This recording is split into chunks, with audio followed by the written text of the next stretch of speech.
ॐ श्रुतिस्मृतिपुराणानाम् आलयं करुणालयं नमामि भगवत्पादं शङ्करं लोकशङ्करं शङ्करं शङ्कराचार्यं केशवं बादरायणं सूत्रभाष्यकृतौ वन्दे भगवन्तौ पुनः पुनः ईश्वरो गुरुरात्मेति मूर्तिभेदविभागिने व्योमवद्व्याप्तदेहाय दक्षिणामूर्तये नमः। सहना भवतु सहनौ भुनक्तु सह वीर्यं करवावहै तेजस्विना अधीतम् अस्तु मा विद्विषावहैः। शान्ति शान्ति शान्ति।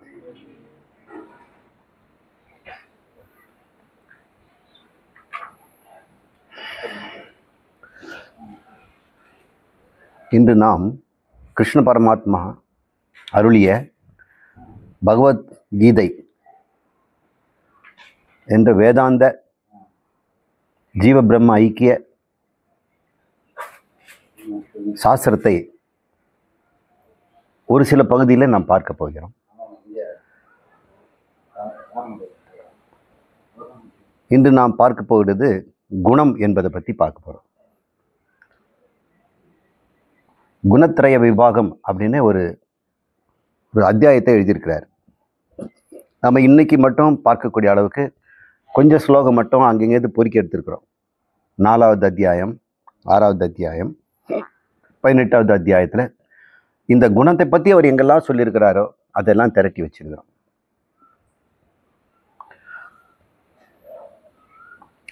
இது போல பல தலைப்புகளை நாம் அந்த பெரிய தோட்டத்திலேருந்து கொய்து எடுக்கலாம், பொறுக்கி பொறுக்கி நம்ம மாலை துவக்கலாம். இன்னைக்கு நம்முடைய மாலை குணம் அப்படிங்கிற மாலை. இதில் பூக்கள் எல்லாம் அங்கே பல அத்தியாயத்தில் விரவி கிடக்குது. இந்த குணம்ன்ற தலைப்பில் நாம் அறிய வேண்டியது குணத்தின் தன்மை. குணம் எப்படி எல்லாவற்றையும் ஆட்டி படைக்குது, குணம் எப்படி நம்மளை பந்தப்படுத்துது, குணத்தினுடைய செயல்பாடுகள் என்னென்ன, குணம் எப்படி நமக்கு மறுபிறவியை உண்டாக்குது, கர்ம பலனை தருகிறது. முடிவாக இந்த குணத்தை நாம் நீக்கி நிர்குணமாக மோட்சத்தில் இருப்பது எப்படி அப்படின்னு இன்னைக்கு இந்த தலைப்புகளை நம்ம பார்க்க போகிறோம். இதில் சொன்னதை பார்த்தோம்னா குணம்தான் பந்தங்கிறது, நிர்குணம்தான் மோட்சங்கிறது நமக்கு தெரியும். இப்போ பந்தமும் மோட்சமும் தெளிவாக தெரிஞ்சிடுச்சுன்னா மோட்சத்துக்கு பாதை நமக்கு ரைட் ஆகிடுச்சு. எது பந்தம்னு தெரிஞ்சிடுச்சு, எது மோட்சம் தெரியுது. இப்போ எனக்கு சாய்ஸ், இதுலேருந்து இப்படி போவதற்கு என்ன வழி, அதையும் பகவான் கொடுத்துருக்கிறார். இப்போ குணம்ங்கிறத நம்ம புரிஞ்சுக்குவோம். குணம், சொரூபம், இந்த 2 வார்த்தையை நம்ம தெளிவாக புரிஞ்சுக்கணும்.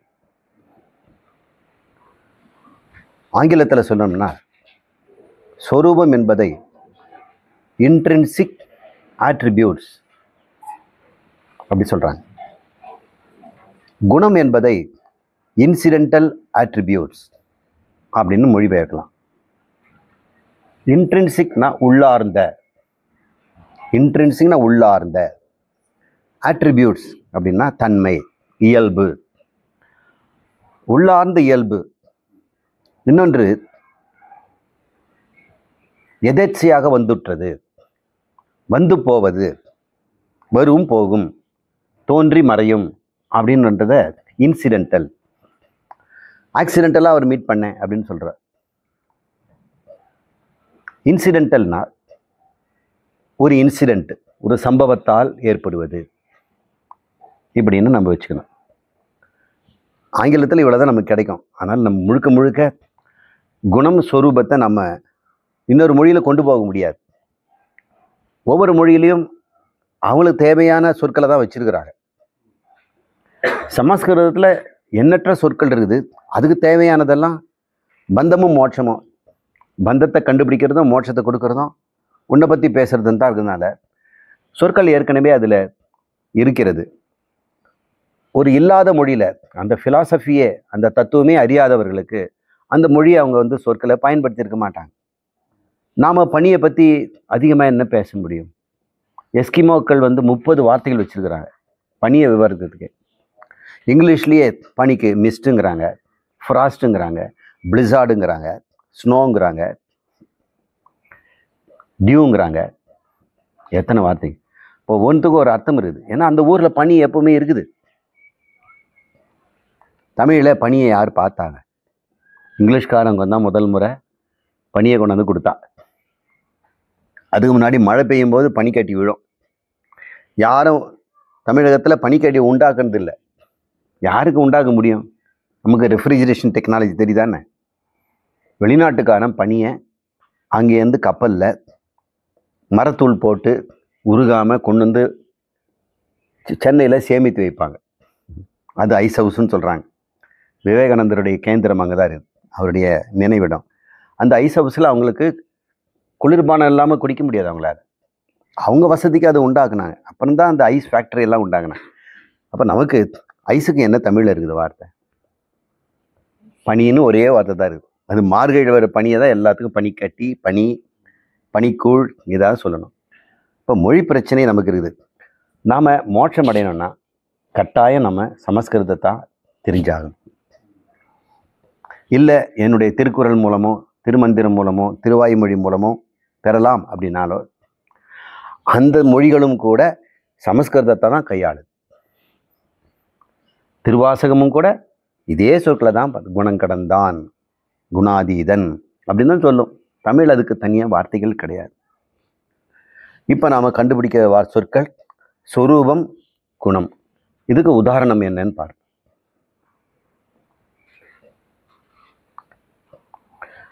சர்க்கரை எடுத்துக்கோ. அந்த சர்க்கரைக்கு சொரூபம் இனிப்பு. அந்த இனிப்புங்கிறது சர்க்கரையை விட்டு பிரியாது. இனிப்பு போயிடுச்சுன்னா அது சர்க்கரையே கிடையாது. அப்போ விட்டு பிரியாதது, எப்பொழுதும் இருப்பது, அது சொரூபங்கிறோம். இப்போ சர்க்கரைக்கு என்ன குணம்? அதுக்கு ஒரு குணம் இருக்குது இல்லை? அதோடைய சொரூபம் இனிப்பு. ஆனால் குணம்னா அது பழுப்பு நிறத்துலையும் இருக்கும், கட்டி கட்டியாக கற்கண்டு ரூபத்துலேயும் இருக்கும், பவுடர் ஃபார்ம்லேயும் வச்சுக்கலாம், லிக்விடாகவும் வச்சுக்குவாங்க. சில பேர் சுகர் சிரப்புன்னு வச்சுக்கிறாங்க. இதெல்லாம் குணங்கள். அது தற்காலிகமாக வந்து போகிறது. அது எந்த குணத்தில் இருந்தாலும் சொரூபம் போயிடுமோ? அதனுடைய இனிப்பு போகுமா? கற்கண்டாக இருந்தாலும் அதே இனிப்பு தான். சிரப் ஃபார்மில் இருந்தாலும், அதாவது கூழ் ஊத்துற ஃபார்மில் அதுக்கு இனிப்பு இருக்கும்.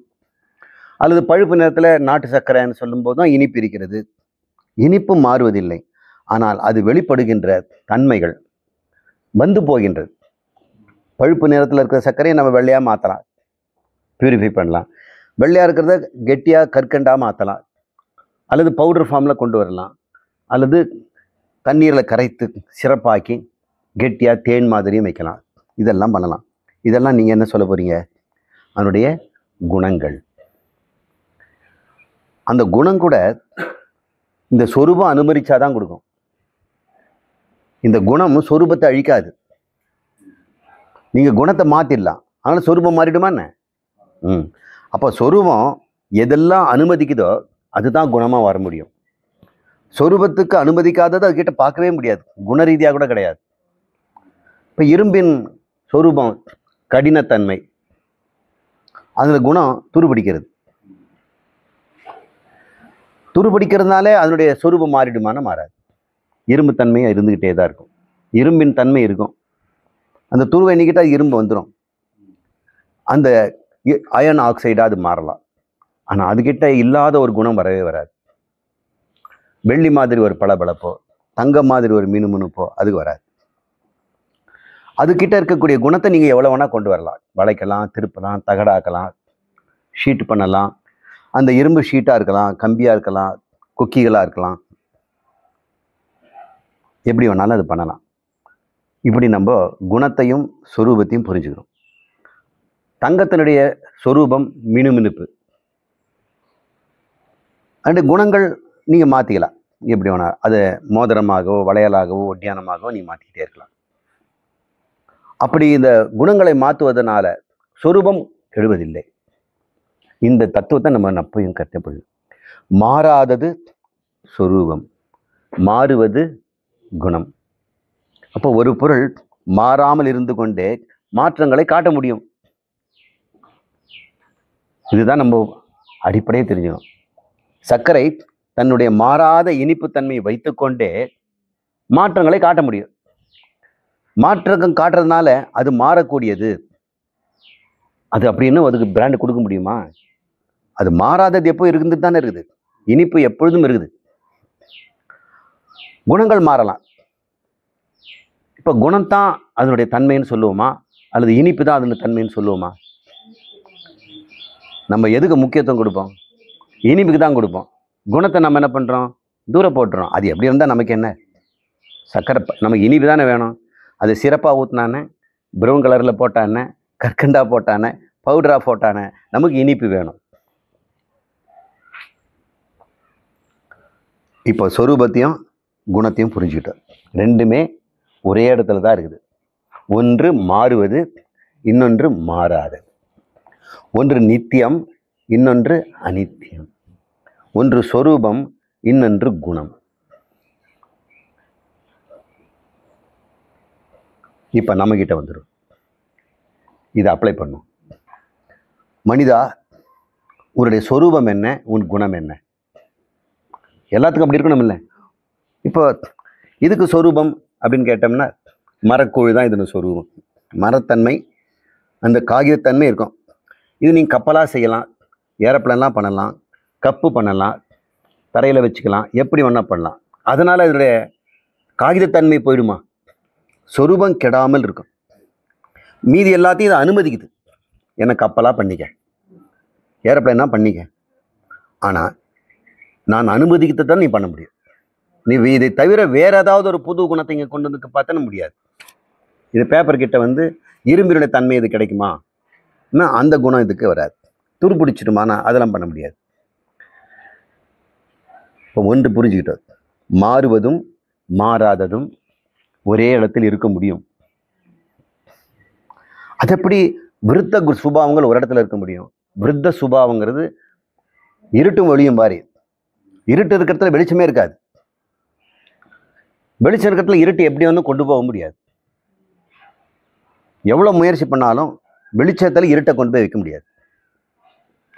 இருட்டுக்கிட்ட ஒளியை நீங்கள் எதிர்பார்க்கவே முடியாது. இது ரெண்டும் விருத்த சுபாவங்கள். இப்படி குணமும் சுரூபமும் விருத்த சுபாவமா பார்த்தா அப்படி தெரியுது. ஆனால் உண்மையிலேயே அது விருத்த சுபாவங்கள் கிடையாது.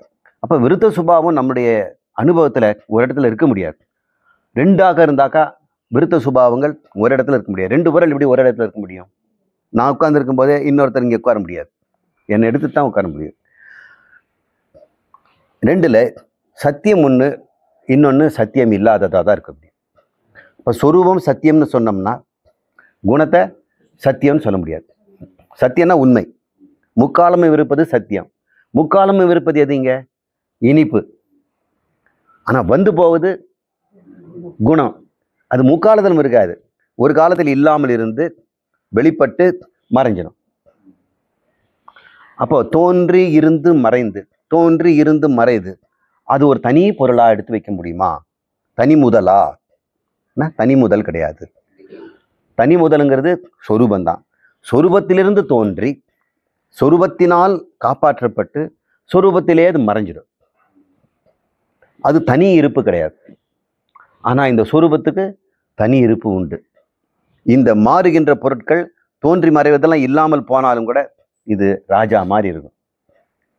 இந்த காகிதம் ஏரோப்ளேனாகவும் இருக்கும், கப்பலாகவும் இருக்கும்.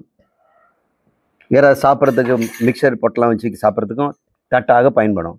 ஆனால் இதனால் இது தட்டுன்னோ கப்பலுன்னோ ஏரோப்ளேன் யாரும் சொல்ல மாட்டாங்க. இது எப்பொழுதுமே காகிதம் தான். இதுதான் சத்தியம். அப்போ நம்ம கப்பலாக பார்த்தோமே, அது கப்பல்ன்ற ஒரு குணத்தை காட்டுச்சு. ஏரோப்ளேன்னா பார்த்தோமே, ஏரோப்ளேன் குணத்தை காட்டுது. காட்டிட்டு மறுபடியும் காட்டுது, ஆனால் அது மாதிரி ஆகலை. காட்டுறதுக்கு மட்டும்தான். நீங்கள் பார்க்கலாம், ரசிக்கலாம், விளையாடலாம். ஆனால் அது தன்னுடைய தன்மையை குணமாக இருக்க சொரூபமாகிய காகிதத்தை இழக்காமலே இருந்து கொண்டிருக்கிறது.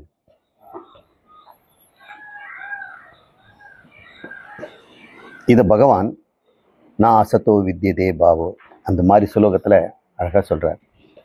நமக்கு இன்னைக்கு இந்த 2 தத்துவத்தை புரிஞ்சுக்கணும். இன்னொன்று நம்ம புரிஞ்சுக்கலாம், என்னிடம் எது குணம் எது என் சொரூபம் அப்படின்னு சொல்லணும். உங்ககிட்ட சொல்லுங்கள் எல்லாருக்கும், உங்ககிட்ட குணம் என்னென்ன? நீங்கள் இப்போ மாறக்கூடியது தானே. நீங்கள் உட்காரலாம், எழுந்துக்கலாம், படுத்துக்கலாம், உருளலாம், எல்லாம் பண்ணலாம். அதெல்லாம் குணம். நீங்கள் எப்பவுமே உட்கார்ந்துட்டு இருப்பீங்கன்னா அது வந்து சொரூபமாயிடும். உங்ககிட்ட குணம் கண்டுபிடிச்சிட்டிங்களா? அந்த குணம் எங்கே இருக்குது? சரீரமாக வெளிப்படுது இல்லையா? சரீரத்தில் தான் இந்த குணத்தை நம்ம பார்க்க முடியுது. அப்போ சரீரத்துடைய சொரூபம் என்னன்னு கேட்கணும். சொரூபம் எதுன்னு தேடணும். இப்போ சொரூபம் மாறாததாக இருக்கும் இல்லையா?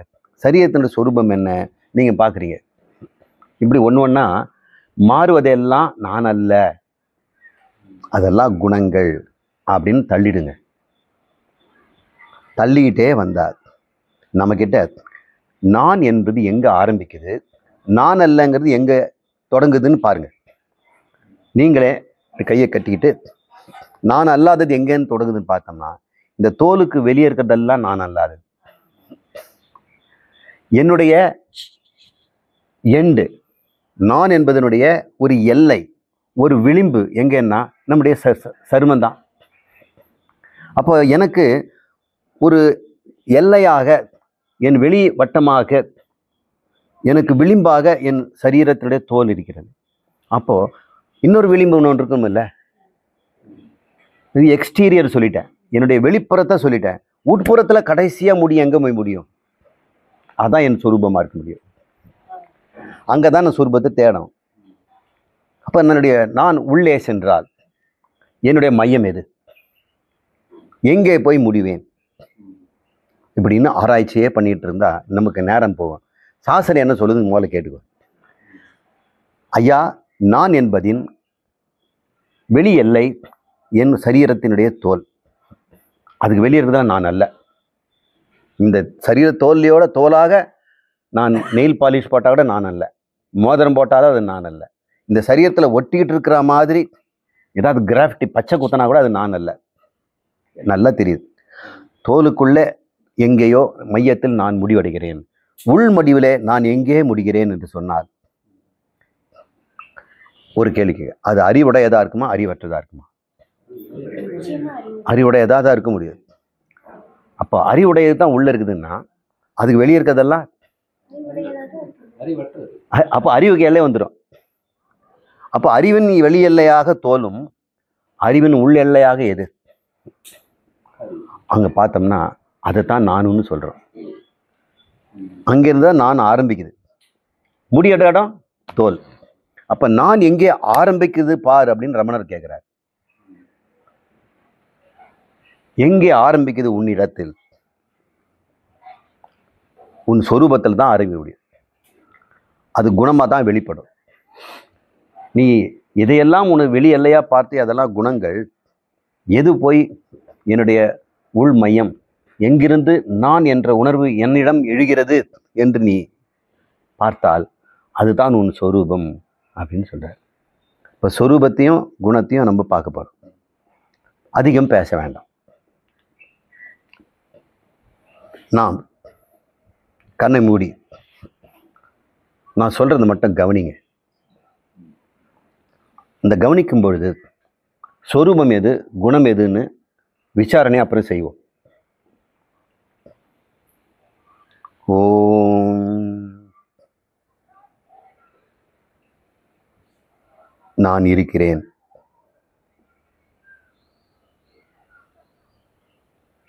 இப்பொழுது நான் இந்த ஆசிரம வளாகத்தை பார்க்கிறேன். என் கோண வடிவிலே இருக்கின்ற பகவான் ஸ்ரீ கிருஷ்ணரது ஆலயத்தை நினைக்கிறேன். அங்கே தங்க பதுமையாக புல்லாங்குழலை ஏந்தியபடி ஒய்யாரமாக இருக்கின்ற கண்ணனை தரிசிக்கின்றேன். அவர் பாதத்தருகே ஒளி வீசிக்கொண்டிருக்கின்ற அகல் விளக்கை நான் பார்க்கிறேன்.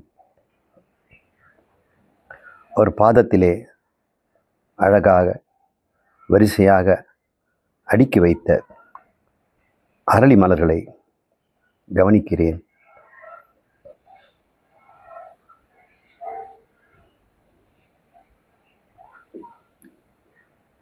இப்பொழுது நான் என்னை கவனிக்கிறேன்.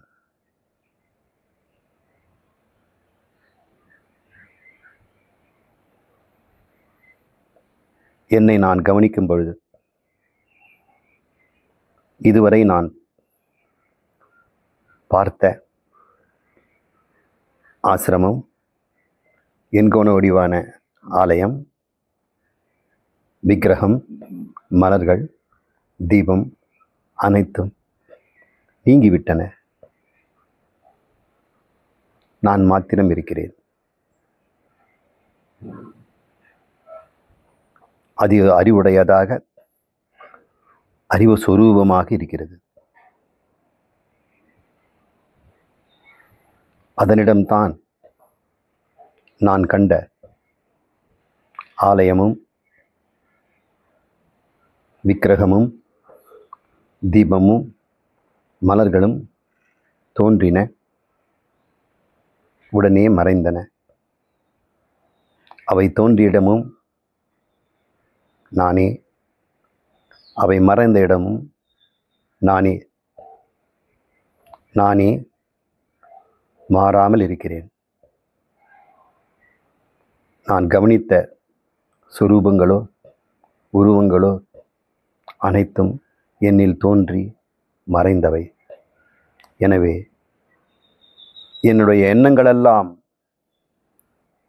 குணங்கள். எண்ணம் தோன்றும் இடமாகிய சைதன்யமாகிய சித் சுரூபமாகிய சின் மாத்திரமாகிய போதஸ்வரூபமாகிய நானே மாறாத ஒரே பரமார்த்த வஸ்து. மற்ற அனைத்தும் என்னில் தோன்றி என்னிலே மறைகின்ற குணங்கள். இப்போது நான் என்னிடமே மாறுகின்ற குணங்களையும் மாறாத என் சொரூபத்தையும் சாட்சாத்காரம் செய்துவிட்டேன். என்னை நான் அறிந்து கொண்டேன். என் சொரூபம் மாறாதது, அழியாதது, எந்த எண்ணங்களாலும் அளவிடப்படாதது, அளவற்றதாய், பூரணமாய், நித்திய ஆனந்தமாய், சாந்தமாய் என் சொரூபம் இருக்க, என்னிலிருந்து அனித்தியமாய் அந்தவத்தாக தோன்றி மறைவதாக எண்ணற்றவை மறைகின்றன, தோன்றுகின்றன. அவையெல்லாம் என்னை சார்ந்திருப்பவை. நானோ அவை இருந்தாலும் இல்லாவிட்டாலும் எப்பொழுதும் நித்திய சுத்த புத்த முக்த ஆனந்த சுரூபமாக இருக்கின்ற சார்பற்ற தனிமுதல்.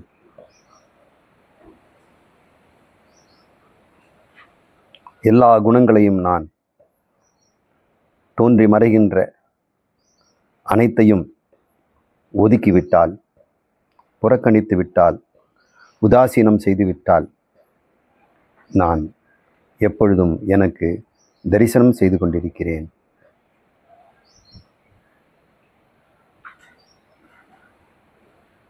எந்த ஒரு எண்ணமும் என்னை அழிக்க முடியாது. என்னால் தோற்றுவிக்கப்பட்டு, என்னால் காப்பாற்றப்பட்டு, என்னிலே மடிகின்ற எந்த எண்ணம் என்னை அழிக்க சாதுரியமுடையது, எந்த எண்ணம் என்னை கலங்கடிக்க முடியாது, எந்த எண்ணத்தால் நான் இல்லாமல் போவேன், எந்த எண்ணத்தால் நான் வளர்க்கப்படுவேன். நான் வளர்ச்சியும் தேய்வும் ஏற்ற நித்திய சுத்த முக்த புத்த சொரூபம்.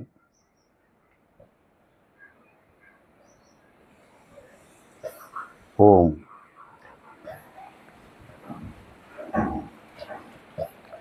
இப்போ நாம நமக்குள்ளேயே சொரூபமும் குணமும் என்னன்னு பார்த்தோம். என்னுடைய சொரூபம் போத சொரூபம், ஞான சொரூபம், மாறாத சொரூபம், நிர்குணமாக இருக்கிறது. ஆனால் அங்கிருந்து எண்ணற்ற குணங்கள் வெளிப்படும். அதெல்லாம் என்னுடைய எண்ணங்கள். அந்த எண்ணங்கள் தான் நான் ஆண் என்றும் பெண் என்றும் வயோதிகன் என்றும் இளைஞன் என்றும் துறவி என்றும் சம்சாரி என்றும் எல்லாம் எண்ணங்கள் தோன்றி மறைவது.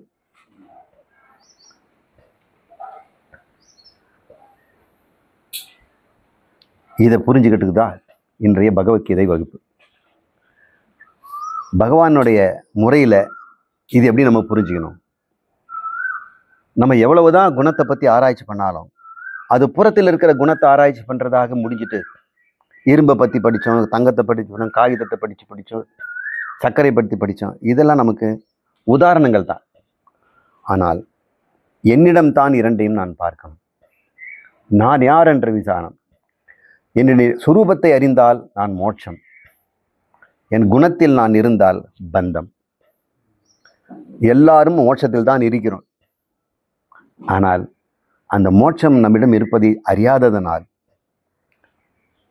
இந்த எண்ணங்களால் பந்தமுற்று, குணங்களால் பந்தமுற்று இருக்கிறோம். இந்த குணாதீதன்னு சொல்லக்கூடிய குணம் கடந்த நிலை, சத்துவமும் நீங்கி நீ மோட்சம் அடைவாய் அர்ஜுனா அப்படின்னு சொல்லியிருக்கிறார். அந்த சத்துவம் கடந்த நிலையை இன்னைக்கு நாம் அடைவோம். கடந்துட்டோங்கிறதுனால அதை ஒழிச்சு கட்டி அது நிர்மூலமாக்கி இல்லாமல்லாம் பண்ண போறதில்லை. அது நம்முடைய அலங்காரம் இல்லையா? தங்கம் நகையா இருக்கும்போது அலங்காரமா இருக்கு, ஆனால் அதுக்கு மதிப்பு கூடுறதில்லை. அது பார்க்க அழகா இருக்கு. இருந்தாலும் தங்கத்தினுடைய வேல்யூ அப்பவும் அதே தான். நீங்கள் கடையில் கொண்டு போய் கொடுங்க, தங்கத்து தான் வேல்யூ போடும், நகைக்கு வேல்யூ போட மாட்டோம். இருந்தாலும் தங்கத்தை நம்ம நகையாக்கி பார்த்து தான் ரசிக்கிறோம். அதே மாதிரி உன்னுடைய சொரூபமாகிய ஞானத்தை எண்ணங்களால் அலங்காரப்படுத்து. அலங்காரமாக இருக்கட்ட எண்ணம், அலங்கோலம் பண்ண வேண்டாம். எண்ணங்களை சீர்படுத்தி அதை தூய்மையாக்கி சொரூபத்துக்கும் அதுக்கும் பேதமிற்று நிற்று இரண்டும் ஒன்றாக்கிடுவோம். எண்ணங்களும் எண்ணுகின்ற சைதன்யமும் ஒன்றாகவே இருக்கட்டும். அந்த நிலையை நாம் ஒரு முறை அனுபவிச்சிட்டோம்னா, இப்போ நீங்கள் அனுபவிச்சிங்க, ஆத்மாவின் மேல் தேட வேண்டாங்க, பகவானை எங்கேயும் தேட வேண்டாம். அந்த கிருஷ்ண பரமாத்மா, அந்த பரமாத்மா ஸ்வரூபம் எது இந்த ஜகத்தை எல்லாம் சிருஷ்டி செய்து தன்னுள் மறுபடியும் மீண்டும் பிரளயம் செய்து கொள்கிறதோ அந்த சைதன்யம் தான் நீங்கள் அனுபவித்த சைதன்யம். அது பல அல்ல, ஒரே சைதன்யம் தான். குணங்கள் தான் பலவா காட்டுது. எண்ணங்களால் தான் நம்மெல்லாம் வேறுபடுறோம். எண்ணங்கள் தோன்றுகின்ற நான் என்ற ஆதாரத்திலிருந்து வந்த இந்த தோல் எல்லை வரைக்கும் இருக்கின்ற குணங்கள் தான் நம்ம எல்லாம் வேறுபட்டது. அதை நாம் உபாதிங்கிறோம். குணங்களெல்லாம் உபாதி. அந்த குணங்கள் தோன்றுறதுக்கு இடம் கொடுக்குறது பார்த்தீங்களா, சொரூபம், அது பேர் உபகிதம். அப்போ என்னுடைய உபகிதம் சைதன்யம், என்னுடைய உபாதிகள் மனம், புத்தி, சித்தம், அகங்காரம், சரீரம், பிராணன் எல்லாம் ஒன்று வந்ததுன்னா எல்லாம் வந்துடும். இப்படி நம்ம முதல் நிலையை ஆதாரத்தை வச்சுட்டோம். இப்போ ஒரு ரெஸ்ட் கொடுப்போம். என்ன ஒரு 20 நிமிஷம் இருந்ததுன்னா ரெக்கார்டிங்கும் சுலபம், அதை கேட்குறவங்களுக்கும் அது சுலபம். திருப்தியாக ஒரு தகவலை பிடிச்சி மிச்சோம் அப்படின்னு. இது எப்போ முடிப்பாருன்னு இருக்கக்கூடாது. யூடியூப் ஆரம்பிச்சிட்டோம்னா எப்போ முடியேண்டா வேலையெல்லாம் இருக்கே. சரி, இப்போ உங்களுக்கு சந்தேகம் தான் இருக்குதா?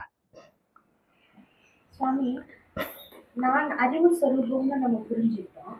இப்போ நம்மளை தாண்டி இருக்கிறது எல்லாமே அறிவாதானே இருக்கணும் அப்படின்னு சில நேரத்துல எதிர்பார்ப்பு வரும்போது இந்த சரீரத்துக்கெல்லாம் ஒரு ஜடத்தன்மையும் இது இந்த முடி பல்லெல்லாம் ஒரு ஜடமா இருக்குது, அதுக்கு ஏதாவது அறிவு இருக்குதான்னு பார்த்த அறிவே இல்லை. நான் அறிவு சொரூபம்னா எனக்கு வெளியே இருக்கிற என்னுடைய சம்பந்தமும் அது ஏன் அப்படி ஜடமா இருக்கு, இதை நான் எப்படி பிரிச்சு பார்க்கறேன்? நம்ம கிட்ட இருக்கக்கூடிய உணர்வுகள் அது சொரூபமா குணமா? குணம். ஏன்னா மாறக்கூடியது உணர்வு. அந்த உணர்வு எங்கேருந்து பிறகுது? சொரூபமாகிய சித்திலேருந்து வருது, சைதன்யத்திலேருந்து வருது. ஒரே வார்த்தை பயன்படுத்த, சைதன்யம், சித், போதம், இந்த மூன்றையும் தான் மாற்றி மாற்றி பயன்படுத்தணும். ஆனால் போதங்கிறது நல்ல ஒரு சொல். உபனிஷத்து அதை நிறைய இடத்துல படுது. போதஸ்வரூபம் அல்லது ஆத்ம போதம், தத்துவ போதம்னு நூலுக்கு பேரிக்கிறது. போதம்னா ஞானம். இந்த ஞானம், போதம், சித்து, சின்மயம், அது அதோட குணமாக உணர்வுகள் வருது. அப்போ உணர்வு இல்லாமல் இருந்துச்சுன்னா அது இல்லாமல் போயிடுமா? சின்மயம் இருக்கும், அது எப்பவுமே இருக்கும். ஆனால் அந்த உணர்வுகள் இல்லாமல் போகலாம். சரி, அதோட குணமாக இருக்கிறதுனால அது உணர்வு அதை தட்டி கழிக்க முடியாது. அதனால் அதை காட்டாமல் இருக்கவும் முடியாது. இந்த காகிதத்துக்கு கப்பலாக காட்ட முடியும், நீக்கிட்டோம்னா பேப்பருங்கிறத காட்டாமல் இருக்க முடியுமா? அது இருந்துக்கிட்டே இருக்கும். இப்போ இந்த சின்மயமான உங்களுடைய ஆத்மா, நீங்கள் என்னெல்லாம் உணர்வை நீங்கள் காட்ட முடியும்? உங்ககிட்ட ஒரு கெப்பாசிட்டி கொடுத்துருக்குறேன். இப்போ தங்கத்துக்கு ஒரு தன்மையை கொடுத்துருக்கோம், ஒரு பலத்தை கொடுத்துருக்குறோம். நீ சங்கிலியாகு, மோதிரமாகு அப்படின்னு கொடுத்துருக்கோம். மற்றபடி ஒரு இலை ஆயிடுன்னா அது முடியாது. ஒரு வேரா மாறிடு, மலரா மாறினா முடியாது. ஆனால் தங்கத்துக்குள்ள அனுமதித்ததில் தான் அது செய்யும். மண் தன்னுடைய அனுமதித்ததெல்லாம் காட்டும். பூஜாவாக இருக்கும், தட்டாக இருக்கும், எது வேணா செய்யும். ஆனால் மண்ணுக்கு அனுமதி இல்லாத ஒரு பொருள் அதை பார்க்க முடியாது. வேற ஒன்றும் அதுலேருந்து பார்க்க முடியாது. ஒரு பூவையோ அல்லது ஒரு உயிருள்ள பொருளையோ அங்கே நம்ம பார்க்க முடியாது. அப்போது எல்லாவற்றையும் உற்பத்தி செய்யக்கூடிய, எல்லா குணங்களுக்கும் இருப்பிடமாகிய உங்கள் சைதன்யத்தில் என்னெல்லாம் உணர்வு வரும்? என்ன உணர்வு வருமானா வரல? ஜட உணர்வு வருமா இல்லையா? சித்து உணர்வு வருமா இல்லையா? ஆனால் நீங்கள் ஜட உணர்வை உங்களால் உண்டு பண்ண முடியும். சைதன்யத்தினால இது ஜடம்னு உணர முடியும். அது உணர்ந்ததுனால இது ஜடமாக இருக்குது. ஒருவேளை உங்களுக்கு ஜட உணர்வு இல்லைன்னு சைதன்ய உணர்வு மட்டும் இருந்ததுன்னா நீங்கள் நினைக்கலாம், இங்கே எங்கேயோ ஜடம் இருக்குது. எது ஜடம்? அது அறிவு ஆராய்ச்சினாலையும் தெளிவான புத்தினாலையும் இந்த ஜடம் சித்து என்ற குணரீதியான வேறுபாடுகளை தாண்டி சொரூபத்துக்கு போயிடலாம். என்ன சொரூபம் ஜடத்தையும் உற்பத்தி பண்ணும், ஜடத்தையும் ஜடமாக ஒரு உணர்வுக்கு ஜடம் நான் பேர் வச்சிருக்கிறேன் அப்படி சொல்லுங்க. ஜடம் இருக்குது, நான் உணர்ந்தேன்னு சொல்ல வேண்டாம். என்கிட்ட ரெண்டு உணர்வு இருக்குது. ஒன்று சித்து உணர்வு, இன்னொன்று அச்சித்து உணர்வு. அச்சித்து உணர்வை ஜடம்னு வச்சுக்கோ, இதை சித்து உணர்வு வச்சுக்கோ. இப்படி நம்ம ரெண்டு கிளாசிஃபிகேஷன் என்னிடமே வந்ததுன்னா நாம் நினைக்கிறோம் இந்த உணர்வு இருப்பதனால வெளியே இருக்கிறதெல்லாம் ஜடம், இந்த உணர்வு இங்கேருந்து வருவதனால இதெல்லாம் சித்து அப்படின்றோம். உண்மையிலே எல்லா பொருளுமே என்னிடம் உணர்வாகத்தான் என்கிட்ட வரணும் அந்தாகிற. இப்போ உணர்வை நம்ம சீர்தூக்கி பார்ப்போம். எவ்வளோ முயற்சி பண்ணாலும் வெளியே இருக்கிற கல்லை சைதன்யம் என்னுடைய உணர்வு அப்படின்னு நம்மளால் சொல்ல முடியாது. ஏன்னா உணர்வதும் உணரப்படும் பொருளுமே ஒரே பொருளால் ஆனது. கல் எதனால் ஆனதோ பஞ்சபூதங்கள், உணர்கின்ற நானும் பஞ்சபூதங்களால் ஆனதா. அந்த உணர்பவனாகிய நான் சைதன்யம் மட்டும்தான் நித்திய சுத்த புத்த முக்தம். மீதி எல்லாமே குணங்கள்ன்ற பெட்டிகளை போட்டுடுவோம். அந்த குணங்கள் என்ன ஒன்றா செய்யும். அந்த குணங்களாக இருக்கின்ற அந்த தொகுதிக்கு ஏதாவது பேர் கொடுக்கணும் இல்லையா? பிரகிருதி அப்படின்னு பேர் வச்சிருக்கிறார். அப்போ மாறாத சைதன்யம் அவங்ககிட்ட இருக்குதுங்களா, அது பேர் புருஷன் அப்படின்னு பேர் வச்சிருக்கிறார். இப்போ நம்மக்கிட்ட புருஷனும் இருக்கிறான், பிரகிருதியும் இருக்கிறான். உங்களுடைய எண்ணங்கள் எல்லாம் உங்களுக்கு அருகாமையில் எண்ணங்க இருக்குது. எக்ஸ்ட்ரீம் தோலுங்க. நீ நானுங்கிற உணர்வுக்கு சொரூபத்துக்கு தொலை தூரத்தில் இருக்குது அப்படி வச்சுக்குவோம். ஆனால் நெருக்கமாக எது இருக்குதுங்க? மண்ணுக்கு நெருக்கமாக என்ன இருக்குதுங்க? பானை தானே இருக்குது. அதுக்கப்புறம் பானைக்கு அப்புறம் தான் மீதி எல்லாம் இருக்குது. பானைங்கிற அந்த வடிவம் மண்ணுக்கு மிக நெருங்கி இருக்குது. ஒரு பேச்சுக்கு சொல்கிறோம். அப்படின்னா நெருங்கி இருக்குதுன்னா 2 தனித்தனி பொருள் பக்கம் வச்சுருக்குன்னு அர்த்தம் இல்லை, புரிதலுக்காக சொல்கிறோம். அப்போ உங்களுக்கு நெருக்கமாக எது இருக்குதுங்க? உங்களுடைய உடம்பு. ஆனால் மிக மிக நெருக்கமாக என்ன இருக்குது? உங்களுடைய அகங்காரம் தான் இருக்குது. நானுங்கிற உணர்வு.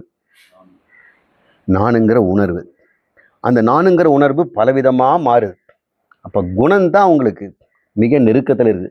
சொரூபத்துக்கு பக்கமாக இருக்கிறது குணம். குணமாக இருக்கிறது பிரகிருதி. பிரகிருதிங்கிறது எது? உங்களுக்கு எது? உங்களுடைய எண்ணங்கள் தான். எண்ணங்கள் தான் இந்த உலகமே.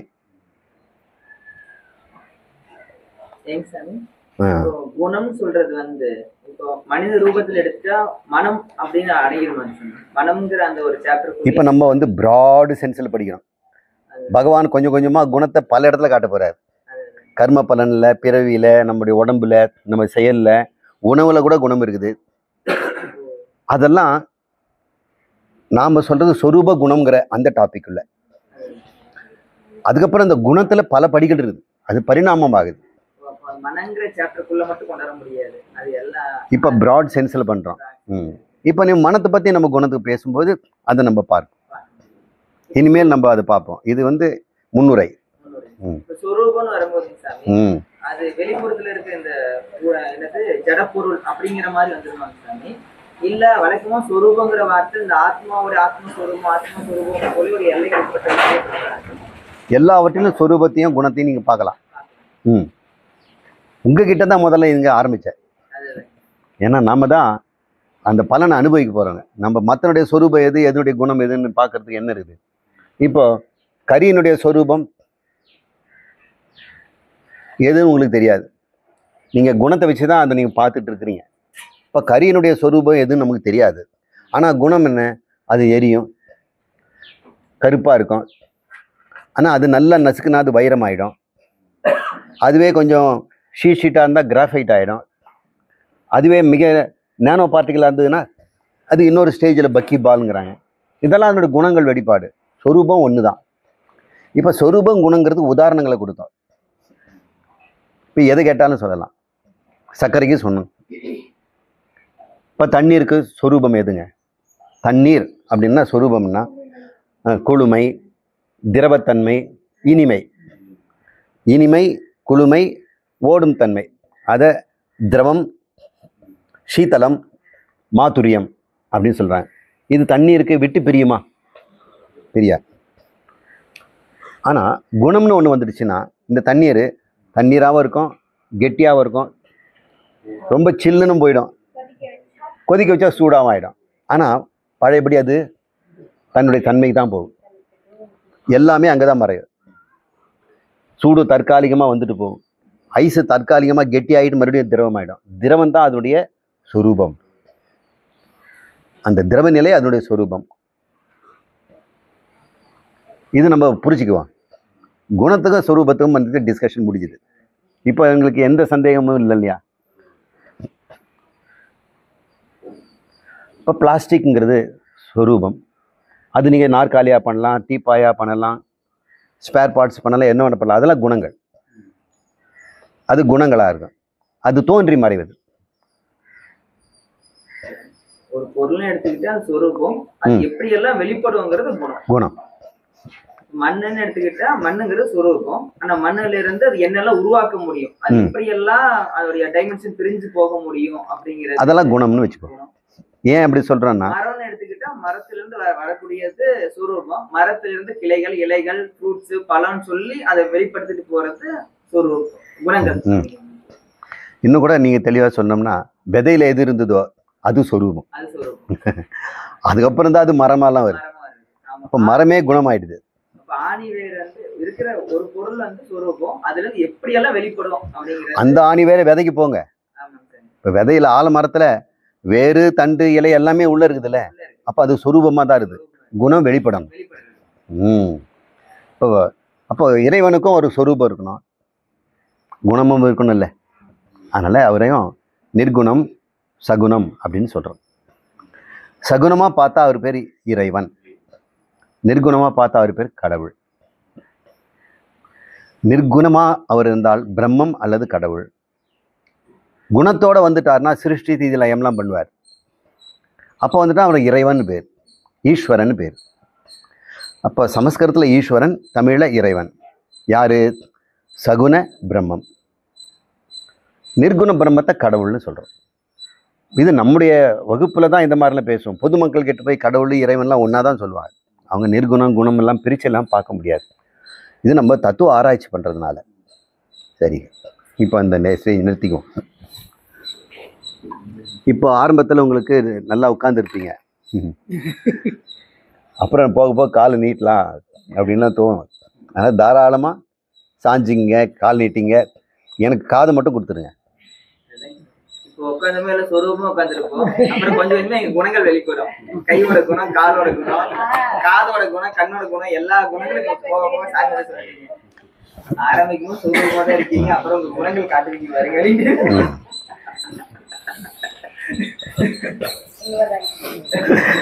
ஸ்கூல்லையும் அப்படி தானே பசங்க. இப்ப அதனாலதான் குணங்கிற இதே அந்த அடையாளமே தெரிய வருது.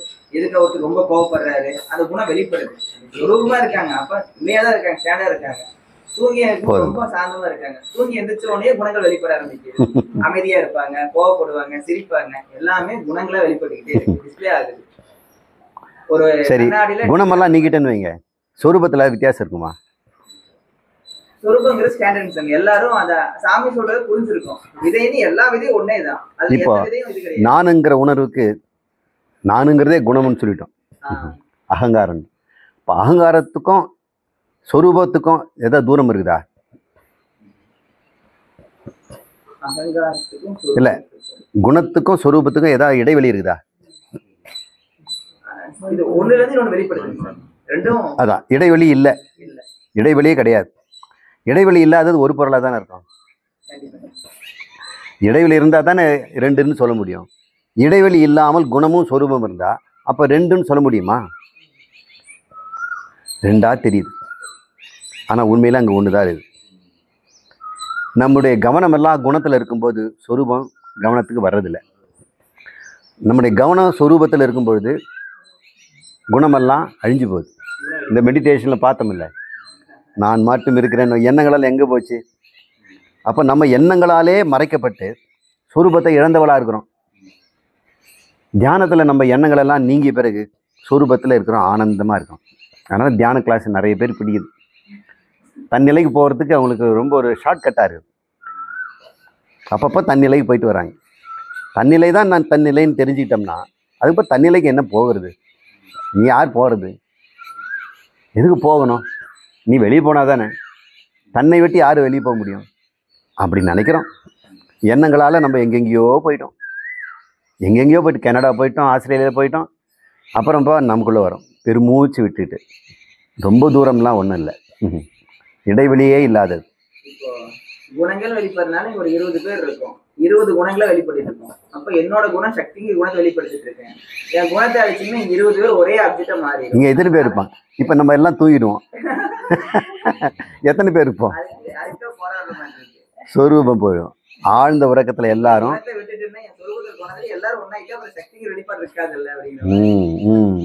அப்போ உங்களுடைய குணங்கள் எண்ணற்றதா இருக்குது, ஆனா சொரூபம் ஒன்றுதான். இப்போ எல்லாருடைய சொரூபமே போத சொரூபம் தான். குணங்கள் எல்லாமே இப்போ நம்ம பகவான் கிட்ட போகும்போது அந்த குணத்தை 3ல் அடக்க போகிறார். அதுதான் நமக்கு அடுத்த டாபிக்.